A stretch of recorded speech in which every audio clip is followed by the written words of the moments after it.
Dans cette vidéo, on va voir l'opération inverse, c'est-à-dire comment à partir de l'expression d'une fonction sinusoïdale, on peut faire un tracé de courbe. La première information à voir, c'est l'amplitude. Ici, c'est 3. Ça veut dire que notre dessin va s'échelonner entre -3 et 3. La deuxième information que l'on va repérer, c'est la valeur du nouveau 0, ce qui nous permet de faire le tracé. Or, ce qu'on peut lire directement sur l'expression, c'est la valeur du déphasage. Donc on va devoir d'abord mettre 4, qui est la valeur de la pulsation, en facteur, ce qui donne 3 cosinus de 4 facteur de t moins pi sur 12. Et lorsqu'on a fait cette mise en facteur, on peut lire le nouveau 0 facilement.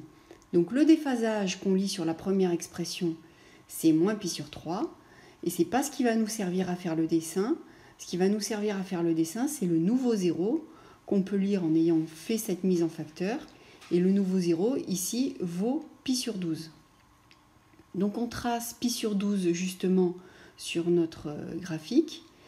Ensuite, l'information qui va nous manquer, c'est le calcul de la période. Or, on sait que la période, qu'on note habituellement grand T, vaut la pulsation, c'est-à-dire oméga sur 2pi sur oméga. La valeur de oméga, je l'ai dit tout à l'heure, la pulsation, c'est le facteur de t, c'est 4 ici. Donc ça fait 2pi sur 4, c'est-à-dire pi sur 2. Donc quand on a la valeur du nouveau 0 et de la période, on va calculer un autre point qui va nous servir au tracé. C'est la valeur du nouveau 0 plus la période, pour avoir l'intervalle sur lequel tracer une période du cosinus. Donc on a pi sur 12 plus pi sur 2, ça fait 7 pi sur 12, que l'on reporte sur notre graphique. Une fois qu'on a ça, on sait qu'on va tracer un cosinus, une période entière sur cet intervalle.